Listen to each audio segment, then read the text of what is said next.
नमस्कार मित्रों, भगवत चर्चा में एक बार फिर आप सबका स्वागत है।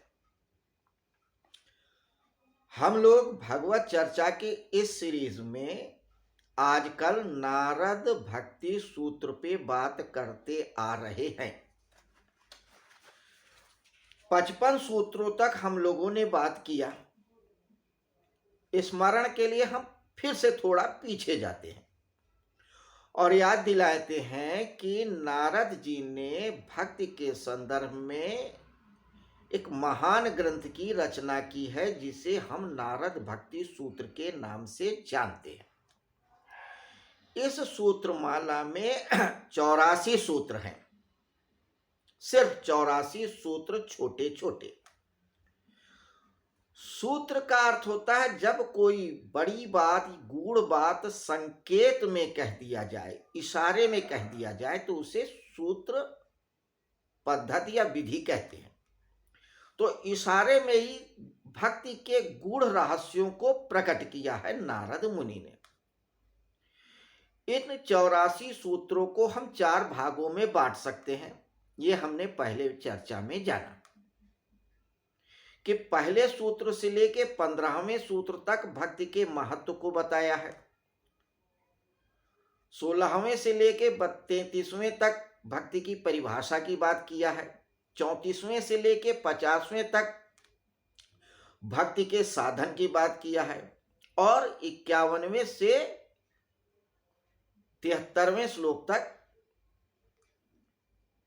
शुद्ध भक्ति और मिश्रित भक्ति की बात की है। तो शुद्ध और मिश्रित भक्ति का ही प्रकरण चल रहा है। 51, 52, 53, 54, 55 इन 5 सूत्रों में शुद्ध भक्ति की बात किया। वो भक्ति जिसमें भक्त सिर्फ और सिर्फ परमात्मा के बारे में सोचता है, उन्हीं की चर्चा करता है, उन्हीं की पूजा करता है, उन्हीं की उपासना करता है और उसी में संलग्न रहता है। सिर्फ भक्त और भगवान 2 ही होते हैं, बीच में कुछ नहीं होता। वो शुद्ध भक्ति है। अब आज 56वें सूत्र में दूसरी भक्ति की बात कही है। तो क्या कहते हैं, आइए देखते हैं। पहले सूत्र क्या कहता है, फिर उसके बारे में बात करेंगे। तो 56वां सूत्र कहता है, गौणी त्रिधा गुण भेदा दात आर्त विधेदा द्वा। गौणी त्रिधा भौतिक गुणों से मिश्रित, त्रिधा त्रिविध भौतिक गुणों के भेद से, आर्त दुखी भेद द्वारा अथवा भगवान की जो पूरी सत्ता है 2 प्रकार की है। एक भौतिक सत्ता है, एक अभौतिक सत्ता। भौतिक सत्ता वो है जो हमें इंद्रियों से समझ में आती है, जैसे मन है, बुद्धि है, चित्त है, शरीर है, आंख है, कान है, नाक है इत्यादि। अभौतिक सत्ता है, आत्मा है और परमात्मा है जो हमारी इंद्रियों से नजर ही नहीं आता। परमात्मा अभौतिक सत्ता है और हमारा शरीर भौतिक सत्ता से बना हुआ है, यानी क्षिति जल पावक गगन समीरा। तो जो भौतिक सत्ता है वो 3 प्रकार की है।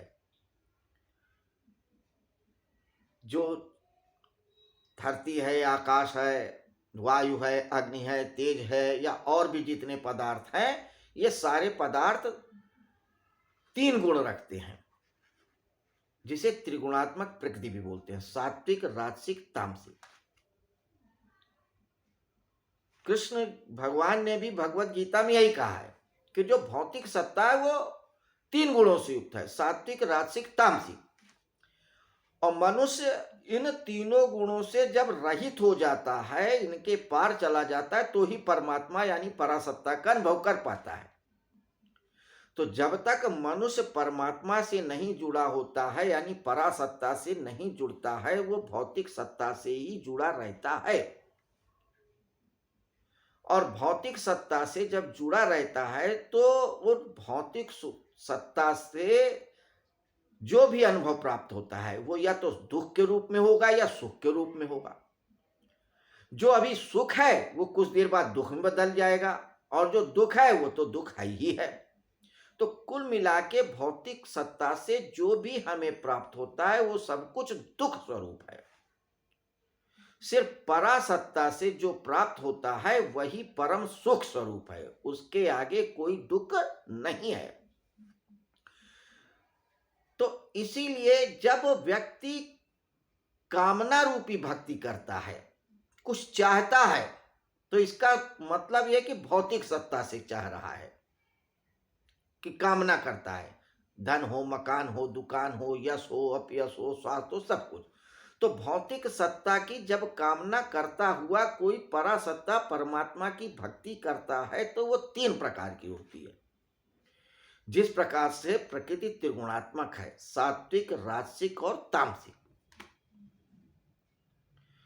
तो भक्ति का 3 प्रकार भी बताया गया है।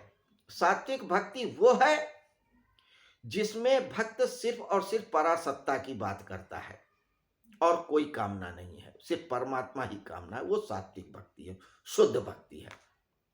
और जब कोई व्यक्ति सांसारिक वस्तुओं की चाहना रखता है और परमात्मा की चाहना रखता है तो वो राजसिक भक्ति है।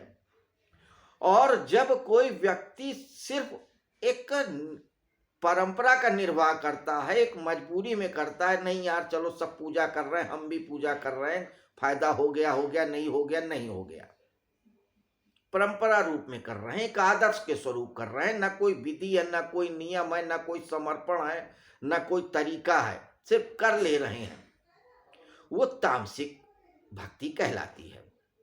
तो यहाँ पे नारद मुनि जो भौतिक गुणों से संबंधित भक्ति बता रहे हैं वो 3 प्रकार की बता रहे हैं, सात्विक, राजसिक और तामसिक।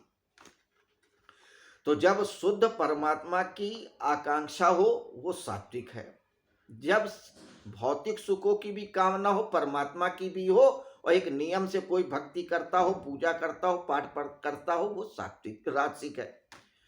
और जब कोई बिना नियम, संयम और समर्पण के भक्ति करता है वो तामसिक है।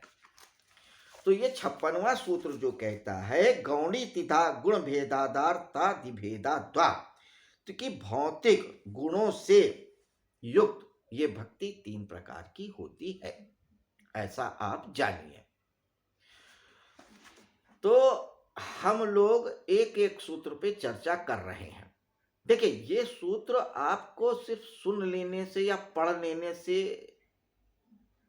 कोई बहुत लाभ नहीं देंगे, लाभ तब देंगे जब आप इन सूत्रों को पढ़ेंगे, समझेंगे, मनन करेंगे, चिंतन करेंगे और जीवन में उतारेंगे, तब फायदा करेंगे।